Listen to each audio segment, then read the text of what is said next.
King Charles may finally be starting to realise that there is absolutely no reason to work with Prince Harry and Meghan Markle.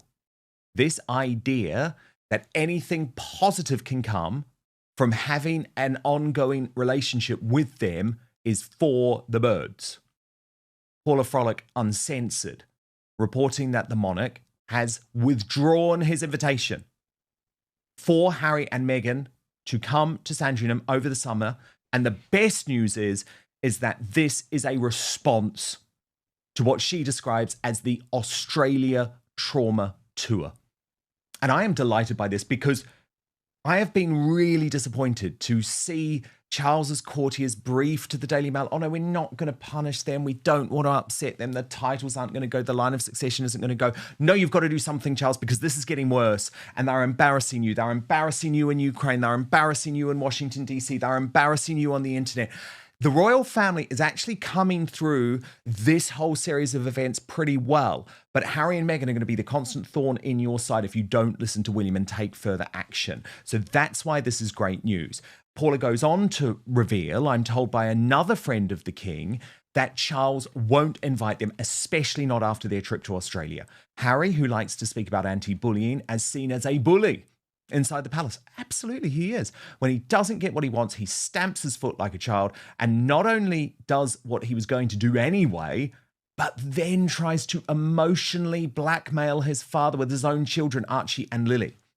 An invitation was already unadvised, especially after Centre Bali, via its chairwoman Sophie Chandoka, sued Harry for defamation. But the trip to Australia was the straw that broke the camel's back. It would indeed make the king look very weak if he did have them to Sandringham. Harry and Meghan will come, but it won't be at the king's invitation, my source said adamantly. We shall see. Paula, great to have you. And this is such good news because the idea that King Charles was still going to go... In the royal family, invitations aren't just social gestures, they're signals. And when one quietly disappears, it often reveals more than any official announcement ever could.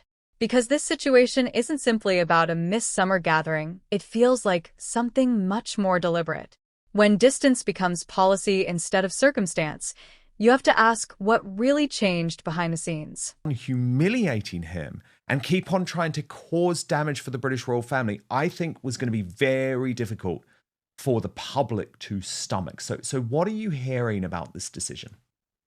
Well, let's go back to the invitation. And I use that term very, very loosely because it was Harry who once again went to the media and said, well, of course, we'd entertain. We'd love to have an invitation, something along the lines of we'd entertain an invitation to Sandringham.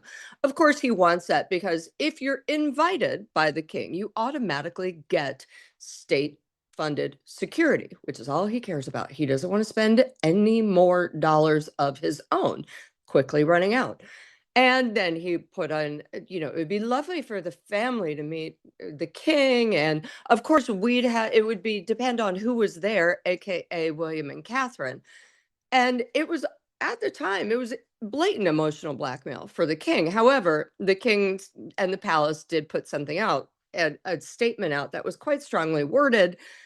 And he would love to meet his grandchildren. He's only met Lily once for a hot second. Archie possibly twice. But after Australia, no can do. I mean, what's he going to do?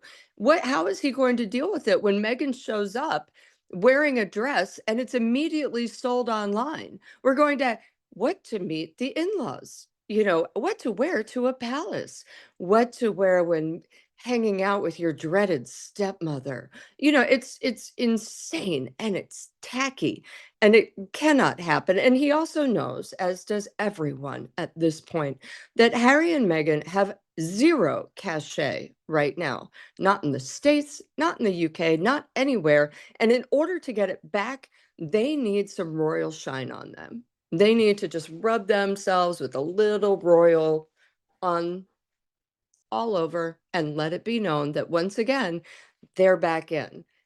But because here's the deal. What's going to happen? The next time the palace upsets Harry and Meghan, do they go on CBS? Do they talk to Gayle King? Do they give another Oprah interview? Does Harry come out with another book? Does Meghan? It's way too dangerous. It's way too ridiculous. But after the shopping website, no. You're going to sell your trauma closet for cash? Absolutely not. This is disgusting. And the thing is, Paula, I almost think Harry has already failed the test in terms of the US state visit next week. Because, of course, if they had any sense, and we know they don't, but I think even for them, surely they will just shut the F up for 4 days, surely. Although you never know with them. No. You never know with them. But they've already blown it for him because Harry's visit to Ukraine and his attack on Donald Trump and the American administration specifically, literally 4 days before King Charles is touching down in Washington, D.C. To me, that was the ultimate slight to his father. Proof, actually, Paula, that this dude is quite sick in the head when it comes to his dad, because in public, he'll quite happily say, like after the meeting last year, oh, I'm just so worried about him. I need to spend my time. Remember when he gave that awful BBC interview and basically said that he's worried that his father was going to die before a reconciliation, and oh, it's all about him. But then when it comes to a trip like this, which remember is already incredibly stressful for King Charles, he's having to stop his cancer treatment in order to go. If you look at the itinerary, Paula, which I know you'll be all across, I mean, it's actually for someone who is going through cancer treatment, very, very taxing. You know, it's a big tour, this. You know, you've got the 2 days in Washington, D.C., travel to New York, big day in New York, then the final day in America, in Virginia, before going to Bermuda on his own without Camilla. I mean, this is a big itinerary. What's the one thing he didn't need? Stress caused by Harry and Meghan. And this is the thing that William is always pointing out. Stress has a real role in terms of how someone deals with cancer. Okay. And Harry keeps on bringing stress. And can you just imagine the scenes in the palace this morning where, well, I think actually Charles is probably at Balmoral, actually, before he leaves. But he was in London. But whichever palace he's at, Paula, he gets told Harry's gone to Ukraine. He's like, oh God, why? Why? Then he gets handed the speech, by the way, written by AI, according to Tom Sykes, which is attacking Donald Trump. And that is stress. That is stress. And that, to me, is an illustration of someone who actually doesn't give a damn about his father. Do you see what I mean? 100%. But I also wonder if Harry would have gone to Ukraine if Australia had gone better. Good point. Australia, the trip was a disaster. He had to move the And their narrative on. polls, the post-Australia polls were horrific. And I think he just needs to be in the public eye. I think he's incredibly self-centered. And the one thing that the king and the palace have always said to him is stop talking to the press, you know, because that's his way of doing it. Well, daddy won't pick up the phone, so I'll call fill in the blank, the Times, the press, the Telegraph, you know, whatever. And it's the same thing he did when he asked for the invitation. He went out there and the palace came back and said, again, stop going public with this, because they see it for what it is. It's a bullying tactic. And for all of Harry and Meghan's chit chat about bullies and anti-bullying and how they're bullied, we all know that they are the actual bullies. Talk to any ex-staff member.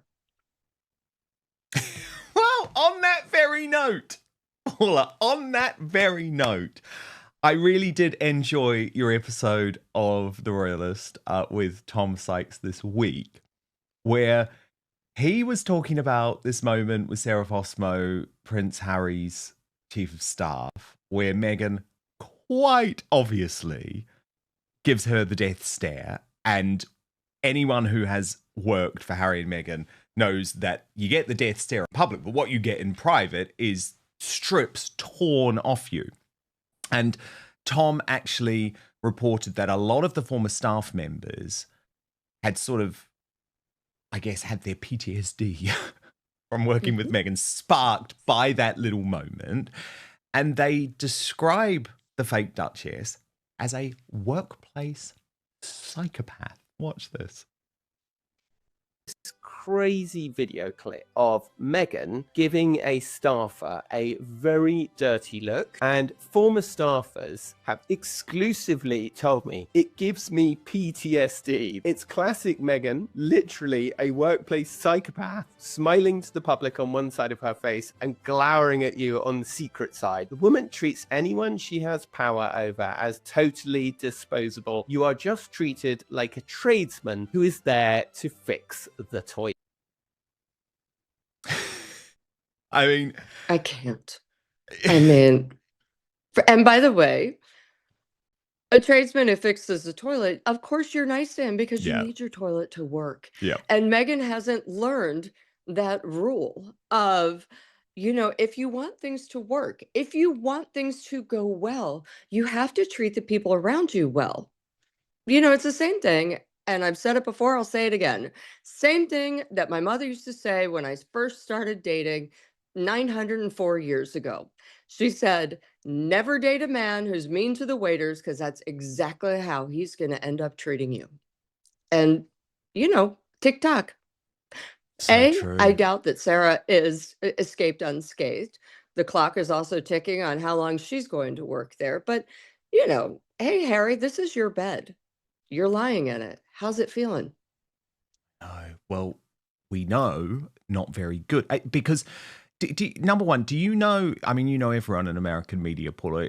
Are you pals with Dan Wakeford? Do you know him? Have you worked with him before? I do know Dan, yes. So he's for people who don't know, he's the guy who was the editor of People magazine. And he was editor of People magazine during the very famous cover where Meghan Markle's friends revealed the truth about Meghan, which of course wasn't the truth about Meghan because it's, she's a really lovely woman. And he also revealed in that edition the letter that Meghan had sent to her father. Then, of course, there was the Us Weekly cover because he moved to Us Weekly from People magazine and tried to turn Us Weekly into the propaganda sheet for Harry and Meghan and sort of aped what People are doing. Now, it didn't work. Dan ended up departing from Us Weekly, and overnight, Paula, they have just announced that they are slashing 50% of their staff, closing the office. So I think people really did reject this idea of Us Weekly as the new People magazine really pushing the Harry and Meghan narrative. Although I would say we all know the media is changing. Magazines are dead, newspapers are dead, mainstream media is dead. So I'm not saying that was the only reason behind this closure or this downsizing. However, Dan Wakeford has gone independent now. And what's interesting, Paula, is when you see mainstream media figures like him go independent, the great thing is they are able to start telling the truth much more. And so he has done another big expose, has spent 3 weeks looking into the relationship, the marriage, the finances, the whole works, and has revealed that things are not what he said they were when he was the editor of Us Weekly. Watch this. Why this matters more than it seems. At first glance, this might sound like a minor adjustment to a guest list. But in royal tradition, locations carry meaning and access to them reflects status, trust, and inclusion within the inner circle. The Sandringham estate isn't just another residence, it's one of the most personal spaces tied to the monarchy. It's where traditions are reinforced quietly, away from cameras. So when King Charles III limits access to a place like that, it doesn't feel accidental. It feels intentional and symbolic. Because in royal culture, you're not just invited to a location, you're invited into a level of trust. Harry and Meghan's world, trying to understand their career crisis and their much speculated financial issues, and what, if anything, they should do to fix them. Here's what I found. The finances are not what the headlines tell you. The $100 million Netflix deal was never $100 million. The $20 million Spotify deal was not $20 million. Sources say that the inheritance that Princess Diana gave Harry is mostly gone, and their outgoings are huge, with security bills, multiple mortgages, and legal fees estimated at $38 million. The TV projects are not what the press releases say either. The scripted polo drama sources say it won't see the light of day. The production model industry insiders say their name now detracts from a project rather than selling it, which other sources dispute. Then there is the personal stuff. They've had an awful lot of staff cuts and they're now two people who sources describe as wildly unhappy with goals that have quietly diverged in ways that may be impossible to reconcile. But there is one thing left, one move that they could still do to turn this around, that every instinct that they have will resist making. 5 sources inside their world talk to me. We have industry experts who don't. And Paula, I mean, sorry for the spoiler. By the way, if people do want to read the whole article, Dan Wakeford has now launched his own media organisation, Celebrity Intelligence. But the sort of thing that he says they should do, and that everyone's saying is that they should do, but they won't do, is just disappear for a period of time and then try and relaunch. But for me, Paula, a lot of this reporting was very interesting. I mean, he is speaking to these sources very close to the couple who are admitting they are wildly unhappy, who are saying that their differences are, quote, impossible to reconcile, but then at the same time trying to say, oh, but they're still hot for each other. You know, they pulled that whole line out. Oh, they're still really hot for each other. So it was very interesting to me. But what do you make of it? Oh, honestly, Dan, you know what I make of it? I didn't find anything new or interesting about that article. You and I, Tom Sykes, we've been writing all of this for the last year and a half. Yeah, that is true. And I also kind of resent it when people spend their career for money saying one thing that's blatantly not true. And now that they're independent, they're going to go say a bunch of things that are actually true and will get them clicks. So I say go with God. Yeah, I'm always so torn on this, Paula. Can I tell you why? Because in some ways, I think it's great when people do acknowledge the truth whenever it happens, right? So, for example, we've seen Charlotte Griffiths, who is the editor-at-large at the Mail on Sunday. But remember, she had to get through her court case with Harry. Right. And now the Facebook messages have dropped, proving that she was totally right. You know, they clearly had a relationship. My understanding is it was an intimate relationship, you might say. And all of a sudden, now that we've read the messages, people believe her and not him. And all of a sudden, she is prepared to start telling the truth a lot more. But so I don't know. So I'm torn on it, but I do hear what you're saying, because what I guess I wanted was a bit of an acknowledgement from Dan Wakeford that actually he had been pushing the propaganda at people and Us Weekly, and that maybe he had been doing that because he was under commercial pressure to do so, or whatever it was, whereas we didn't get that, did we? Which I understand. I understand you have a job and all this stuff, but it grates because I have been writing these stories and they are very well sourced and they have all proven to be true. And then the stories that people and at Us Weekly were like, well, look, she's a liar because they said this. And now coming out and basically saying, okay, everything I said was wrong. It smarts a little bit for those of us who have never relied on access journalism. 100%. And that is the key thing. That is the key thing, because access journalism means you literally just pick up the phone, you swallow whatever they say. And very often, and this is what does upset me, access journalism means you're pissing all over people who have put their neck on the line to report the truth. But I mean, when it comes to the Sussexes, I've literally had this now for 8 years.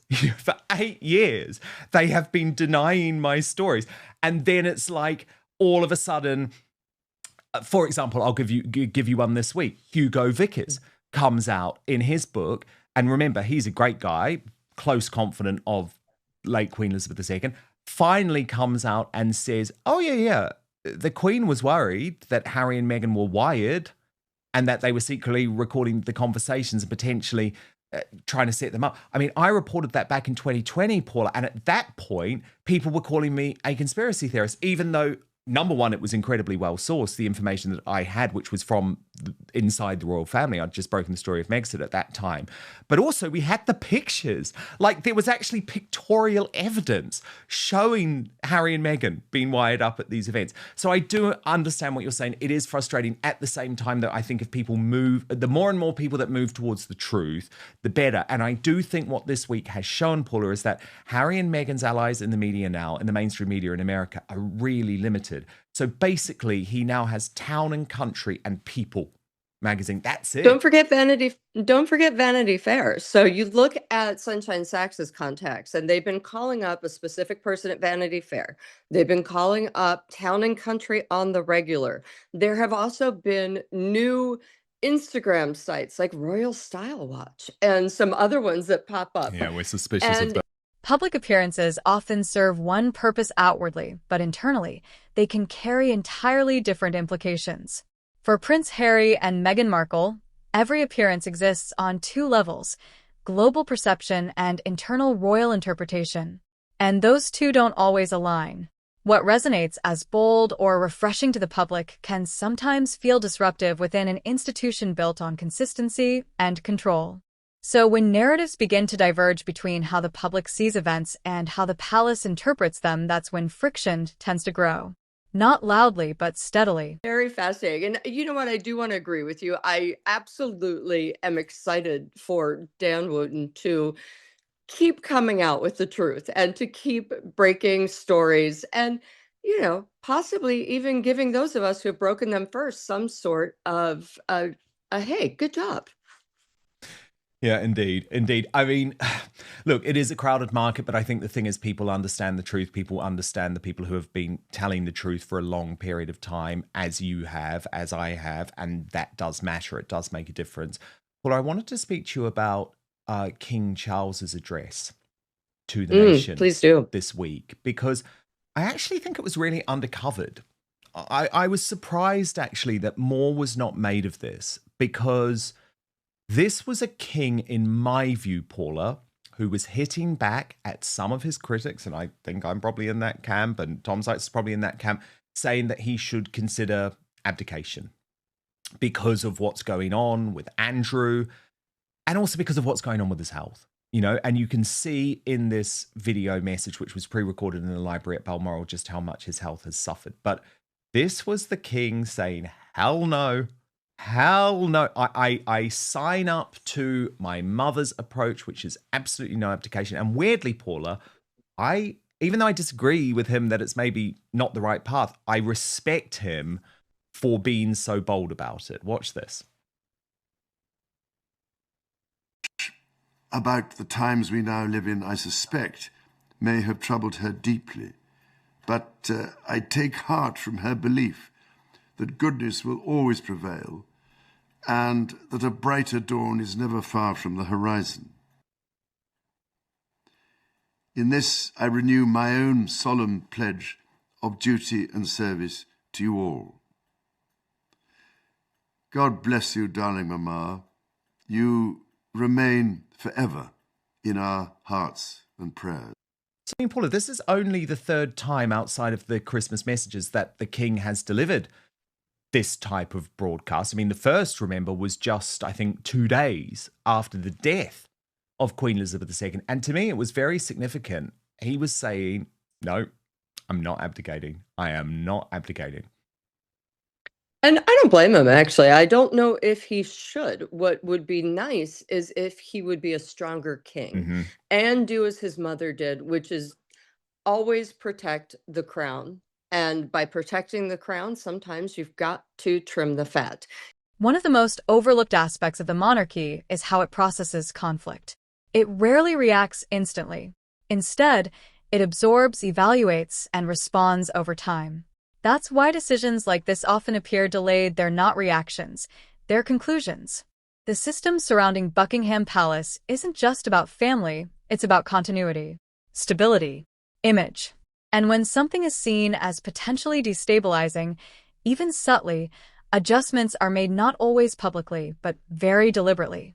So the question isn't just what happened, it's how it was interpreted behind closed doors. Except for my oldest son and his children. And it came as a shock to the rest of the family, but she said, no, this is going to make your lives better.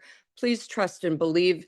The kids' noses were out of joint for a hot minute, but they are family. So they came back together. And that, I think, is what King Charles needs to do. Just, bite the bullet. Yeah, totally. The problem is, Paula, it's very difficult, isn't it, to be properly committed to such a big role when you are undergoing utterly brutal treatment. On a weekly basis. I feel for him. I think he's up for it. I do. Look at this. He has gone through brutal treatment. He's having a horrible time with cancer. He has been the most active king we've seen in years. True. He was, True. No, and we're going to see it next week. We are going to see it next week, and it is going to be fascinating. And of course, Paula is the perfect person to subscribe to over this, because she is very much at the intersection between royal news and American politics. So do make sure you subscribe to the newly renamed, and I love this too, Paula, because there's someone else who claims they're uncensored and they're not really. You know who I might be referring to? Who could it be? So this is a much better P. This is a much better P. Paula Frolic Uncensored, which you can find on Substack and YouTube. And Paula, I hope we'll be talking at some point next week over the course of this state visit, because it's going to be a very interesting one. So we will see you then. Thank you so much, Paula.